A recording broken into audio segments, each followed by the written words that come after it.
அனைவருக்கும் வணக்கம். என்னை இந்த திரைப்படத்துறைக்கு கைபிடித்து அழைத்து வந்த என்னுடைய குருநாதர் ஸ்டில்ஸ் ரவிகளுக்கு முதல் வணக்கம். வழக்கம் போல எல்லா படத்துலையும் போலீஸ், இந்த படத்துலையும் போலீஸ். போலீஸ்னாலே எனக்கு பயம். நானா போலீஸாக நிறைய நடிச்சிருக்கேன்னு நினைக்கிறேன். பாண்டி இயக்குனர் என்கிட்ட கதை சொல்லும்போது, இல்லை எனக்கு நான் போலீஸில் இருந்து அப்பா கேரக்டர்லாம் கொஞ்சம் பண்ணிட்டு இருக்கேன், ஹீரோக்கு அப்பா, ஹீரோயின் அப்பா, அதனால இது விருப்பம் இல்லை அப்படின்னேன். ஆனால் நீங்கள் இந்த கதையை கேளுங்கண்ணே, கேட்டுட்டு இது உங்களுக்கு சரிப்பட்டோன்னு நினைக்கிறேண்ணே, நீங்கள் பண்ணால் நல்லா இருக்கும் அப்படின்னா முழு கதையும் கேட்ட முன்னாடி எனக்கு அதில் ஒரு மாறுபட்ட ஒரு போலீஸ்காரராக நான் தென்பட்டேன். ஜேபி சார் கூட ட்ராவல் பண்ணுற மாதிரி. அது இல்லாமல் இந்த புதுசாக வர்ற இயக்குநர்களுக்கு வாய்ப்பு கொடுக்கணும் அப்படிங்கிறது எண்ணம் எனக்கு எதுக்கு வந்ததுன்னா, நான் நாளைய இயக்குனர், புதுசாக வந்த நாளைய இயக்குனர் தான் நான் ஃபேமஸ் ஆனேன். அந்த நாளைய இயக்குனரில் என்னை வச்சு ஃபஸ்ட்டு தர்மம்னு அஸ்வின் ஒருத்தர் எடுத்தார். அது நேஷ்னல் அவார்டு வாங்கி கொடுத்தது. அவர் மண்டேலான்னு படம் எடுத்து இயக்குனர் ஆகிட்டார். அடுத்து நித்திலன், அவர் என்னை வச்சு புன்னகை வாங்கினால் கண்ணீர் இலவசம்னு ஒரு குறும்படம், அது நாளைய இயக்குனரில் சிறந்த படமாக தேர்ந்தெடுக்கப்பட்டு எனக்கு சிறந்த துணை நடிகர் அவார்டு கொடுத்தாங்க. அவரும் இயக்குனராகி குரங்கு பொம்மை இப்போ மகாராஜா வரைக்கும் வந்துட்டார். என்னுடைய மகன் இளன், அவர் என்னை வச்சு தான் குறும்படம் ஃபஸ்ட்டு ஸ்டார்ட் பண்ணார். அவர் படத்தில் தான் முதல் முறையாக நான் நடிகனாக இது பண்ணேன். நான் சில்க் ரவி சார்ட்ட இருக்கும்போதெல்லாம் நிறைய நடிக்கணும்னு ஆசை. ஜெயராஜன் சார் படத்துக்கெல்லாம் நான் சில்க் ஃபோட்டோகிராஃபாக போயிருக்கேன்.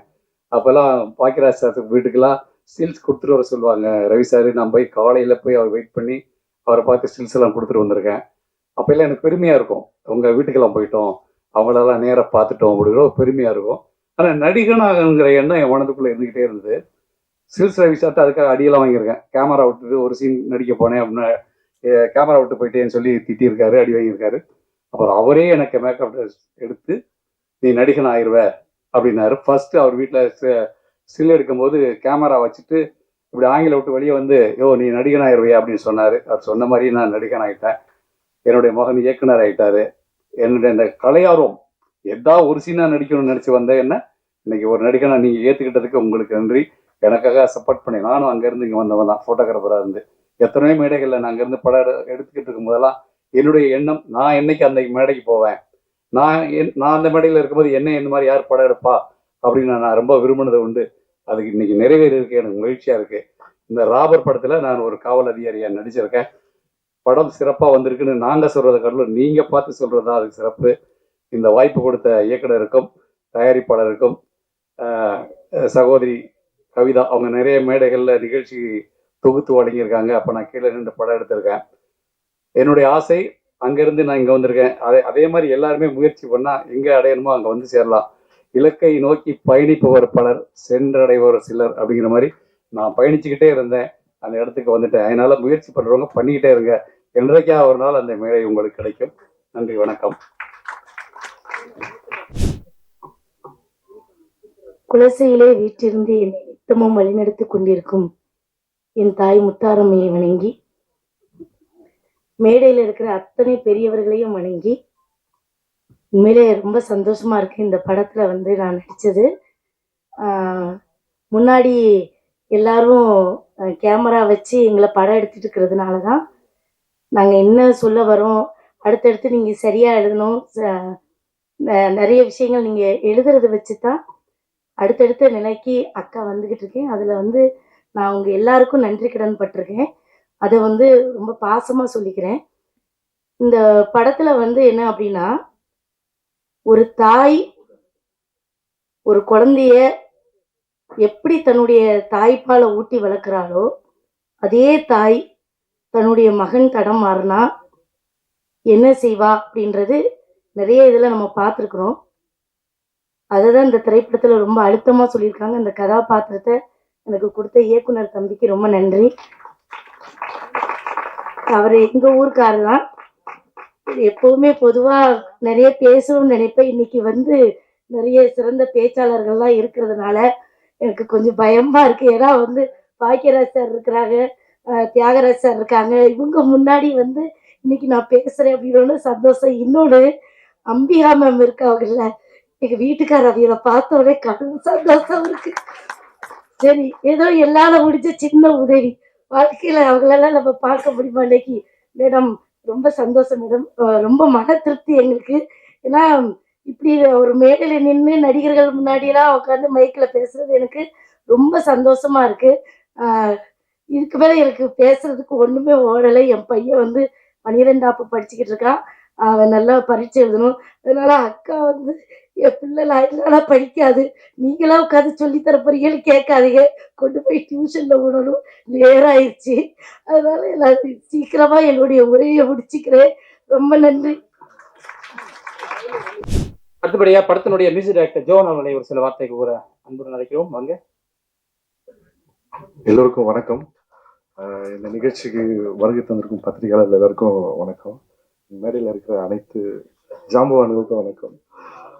கண்டு நேசிக்கிறவனை விட காணாமல் நேசிக்கிறவன் பாக்கியவான்வாங்க.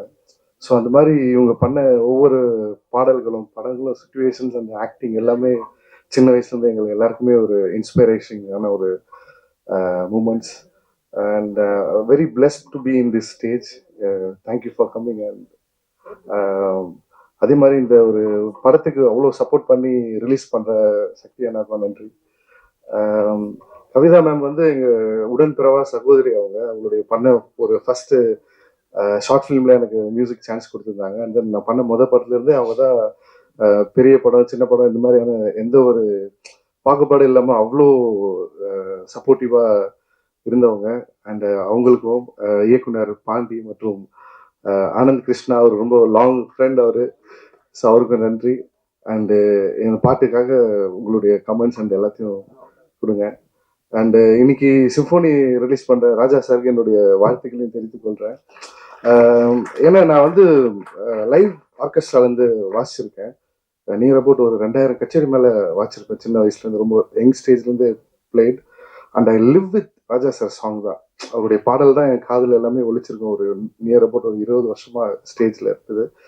அண்ட் இந்த நாளில் அவருடைய சிம்போனி ரிலீஸ் பண்ணுறது very blessed. And thank you. All great success and all great success for our team. Thank you so much. படத்தினுடைய ஹீரோ கதாநாயகன் திரு சத்யா அவருடைய ஒரு சில வார்த்தைகள் பேச கூறுகிறோம். நார்க்க தைரியம்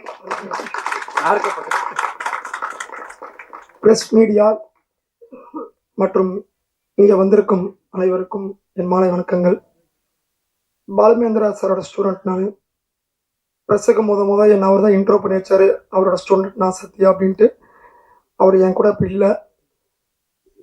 அவருக்கு பதிலாக Thiagarajan sir, Bhagyaraj sir, Ambika madam, Ramma madam இவங்கெல்லாம் வந்திருக்கிறாங்க. எனக்கு ரொம்ப சந்தோஷமாக இருக்குது. சார் ரூபத்தில் இவங்களாம் நான் பார்க்குறேன். ராபர் படத்துக்கு ரொம்ப சப்போர்ட்டாக வந்திருக்கிறாங்க. அப்புறம் மெட்ரோ டைரக்டர் ஆனந்த் அண்ணா. நான் பாலுமேந்திரா சார்ட்ட ஆக்டிங் கற்றுக்கிட்டு வெளியே வந்ததுக்கப்புறம் நிறைய சினிமா கம்பெனியில் ஏறி இறங்கியிருக்கிறேன். சரியானபடி இந்த வாய்ப்பு வரல. அப்புறம் கவிதா அக்கா வந்து எனக்கு சின்ன வயசில் டியூஷன், ஸ்கூல், காலேஜ் எல்லாமே அக்கா தான் சேர்த்து விட்டாங்க. சினிமாலேயும் அவங்க தான் பாலுமேந்திராட்ட சொல்லி அவரோட ஸ்டூடெண்ட்டாக என்னை வந்து இன்ட்ரோ பண்ணாங்க. அதே கவிதா அக்கா தான் வந்து ஆனந்தன்கிட்ட கூப்பிட்டு போய் என்னோட தம்பி ஏதாவது படத்தில் யூஸ் பண்ண முடிஞ்சால் யூஸ் பண்ணுங்க அப்படின்னு சொல்லி கொடுத்தாங்க. அப்படி கிடைச்ச நட்பு தான் ஆனந்தன் எனக்கு. இன்றைக்கி வந்து என்னோட பிரதராக எனக்கு வந்து மெட்ரோவில் ஒரு நல்ல ஒரு நெகட்டிவ் ஷேடில் ஒரு ரோல் கொடுத்துருந்தாரு.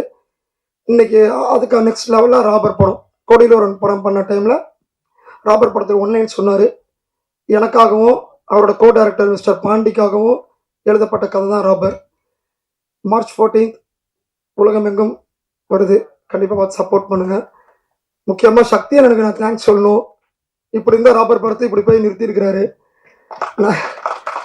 எல்லா தமிழ்நாடு ஃபுல்லாக நான் 4-5 ஊருக்கு போய் பார்த்தேன். எங்கே போனாலும் பேனர்ஸ், கட் அவுட்ஸ், ப்ரொமோலாம் சூப்பராக பண்ணிட்டு இருக்கிறாரு. லவ் யூண்ணா. ரொம்ப அண்ணன் வந்து சின்ன படம் பெரிய படம்னு பார்க்காம நல்ல படத்துக்கு அவரோட ஆதரவு தெரிவிச்சிட்டு இருக்கிறாரு. இன்னைக்கு வரைக்கும் நம்ம பார்த்துட்டு இருக்கிறோம். சக்தி அண்ணா கிடைச்சது எங்களுக்கு மிகப்பெரிய ஒரு வரப்பிரசாதம். தேங்க்ஸ் சக்தி அண்ணா. கடைசியா சினிமாவில் வந்து எனக்கு வீட்டில் பல எதிர்ப்புகளையும் தாண்டி வீட்டில் நிறைய பேர் சினிமாவுக்கு போகக்கூடாதுன்னு இப்போ வரையும் சொல்லிட்டு இருக்கிறாங்க. அந்த நேரத்தில் என்னோட அண்ணன் தான் வந்து எனக்கு இங்கே நிற்கிறது காரணம் அண்ணன். நான் என்ன இங்கே நிற்க வச்சுட்டு அங்கே உட்காந்து வெளியே பார்த்துட்டு இருக்கிறாரு. ஸோ என் பிரதருக்கு இந்த நேரத்தில் கார்த்திகேயன் எனக்கு வந்து நான் ரொம்ப தேங்க்ஸ் சொல்லிக்கிறேன். மார்ச் 14 ரிலீஸ் ஆகுது. கண்டிப்பாக எல்லாம் பார்த்து சப்போர்ட் பண்ணுங்கள். ப்ரெஸ் மீடியாவுக்கு ரொம்ப நன்றி, சப்போர்ட் பண்ணுங்க. தேங்க்யூ.